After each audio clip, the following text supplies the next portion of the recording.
वो यूसीसी में बोल रहे माननीय मंत्री जी। अब वही राम बोल रहे भाई, सुन लीजिए। अरे भूमिका बनी है, बैठे मिलने जब जाते हैं प्रभु राम, सुन लीजिए मैं उसी में बोल रहा हूँ, सुन लीजिए।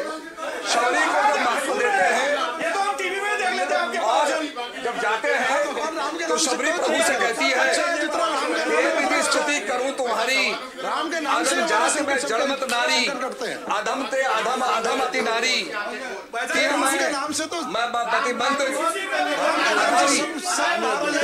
बहुत नगण्य हूँ, बहुत शून्य हूँ, बहुत छोटी हूँ। यूसीसी पर आ जाएंगे। प्रभु राम ने उसका सम्मान नारी का सम्मान बढ़ा रहा है, नारी का महत्व बढ़ा रहा है। अरे धामी जी, माननीय अध्यक्ष महोदय, यूसीसी एकता भारत की सबसे बड़ी विशेषता रही है। वक्त के साथ साथ हमारे देश में आपस में बातचीत ना करें आप नागरिकों लोग। के सामाजिक जीवन में भी परिवर्तन हुआ है। कानून की व्यवस्था की दृष्टि से बदलते रहे हैं। हमें ऐसी कानून व्यवस्था की जरूरत है जिसमें सभी जाति, पंथ या धर्म के लोगों का समान रूप से अधिकार प्राप्त हो।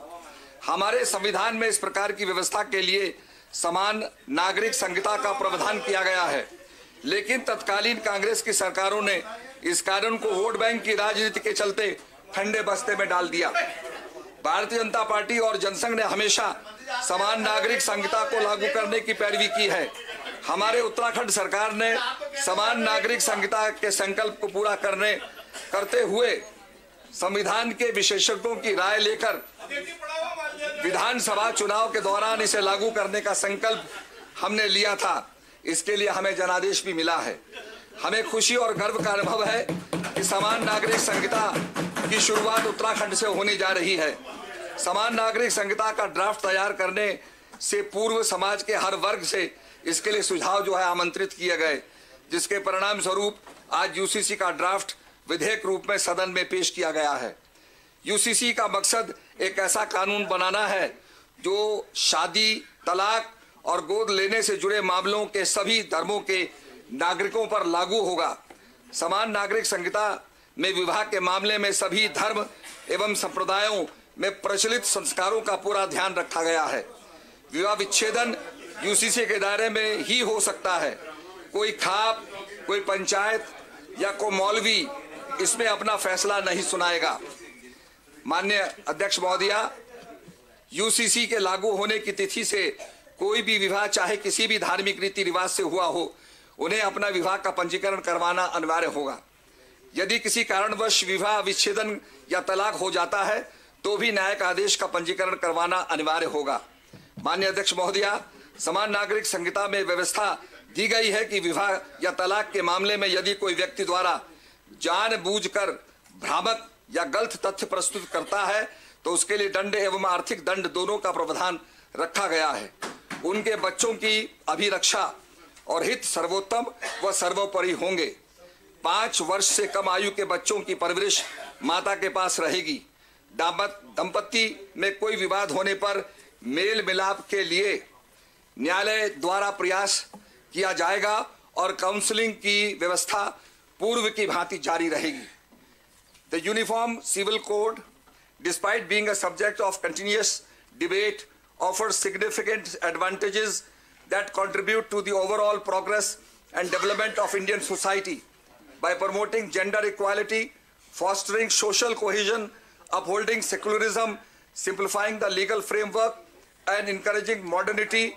A UCC can pave the way for a more inclusive and harmonious nation.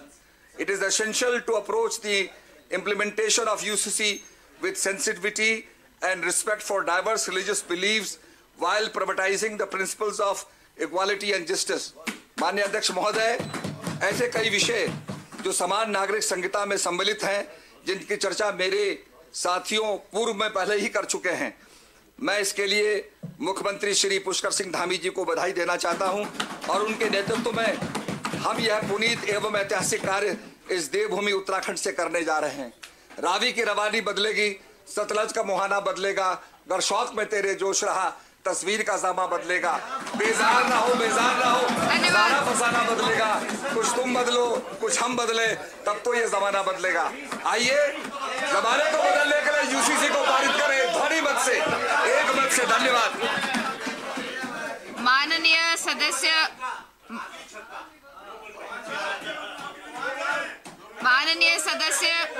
अब आप लोग शांत रहेंगे? शांत रहिए, शांत रहिए, शांत रहिए। माननीय सदस्य श्रीमती सरिता आर्या जी।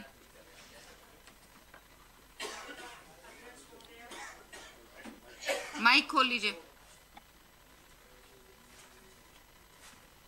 आपने मुझे समान नागरिक संहिता पर बोलने का अवसर दिया, मैं इसके लिए आपकी आभारी हूँ। उत्तराखंड के लिए आज एक ऐतिहासिक दिन है। आज हमारी सरकार ने यह एक देश एक कानून की दिशा को जो ऐतिहासिक निर्णय लिया है, मैं इसमें अपने यशस्वी मुख्यमंत्री जी का बहुत बहुत आभार प्रकट करूंगी कि उन्होंने ये समान नागरिक संहिता को लागू कर हम महिलाओं को जो सम्मान दिया है, और इस विधानसभा की मैं भी सदस्य होने के नाते अपने आप को गौरवान्वित महसूस कर रही हूँ। मैं बहुत बहुत आभार प्रकट करती हूँ माननीय मुख्यमंत्री जी का कि भारतीय संविधान में यह व्यवस्था विद्यमान होने के बावजूद आज़ाद भारत के किसी ने इस कानून को लागू करने की जहमत नहीं उठाई। हालांकि कई बार सुप्रीम कोर्ट ने इस तरफ पूर्व सरकारों का ध्यान आकर्षित किया, लेकिन राजनीतिक नफा नुकसान के चलते कोई इस दिशा में कदम नहीं उठा सका। लेकिन इस ऐतिहासिक कदम को केंद्र में माननीय प्रधानमंत्री जी मोदी जी ने इस महत्वपूर्ण कानून की जरूरत महसूस की और इसे लागू करने की बात कही। इसका अनुसरण हमारे यशस्वी लोकप्रिय मुख्यमंत्री जी ने धामी जी ने इसको संकल्प को पूरा किया, जिसके मैं माननीय मुख्यमंत्री जी की बहुत बहुत आभारी हूँ। अध्यक्ष महोदया, देवभूमि में यूसीसी लागू होने के सभी नागरिकों के लिए विवाह, तलाक, गुजारा भत्ता, जमीन संपत्ति अधिकार एक समान लागू होंगे, यानी सभी समुदाय और रीति रिवाजों का पालन एक कानून में होगा। मैं महिलाओं को जो अधिकार दिए गए हैं, लिविंग रिलेशन की बातें काफ़ी लोग बहुत कर रहे थे, लेकिन जो लिविंग रिलेशन में जो बच्चे नाजायज जिसको कहा जाता है अध्यक्ष महोदया, उसको भी इसमें जायज़ माना गया है और इसको कानून की स्वीकृति दी गई है। इसके लिए भी मैं बहुत बहुत आभारी हूँ कि यूसीसी में एक कानून को पालन करने का जो कठोर कानून बनाया गया है, इसके लिए मैं माननीय मुख्यमंत्री जी का और पूरी अपनी कैबिनेट का बहुत बहुत आभार प्रकट करूँगी।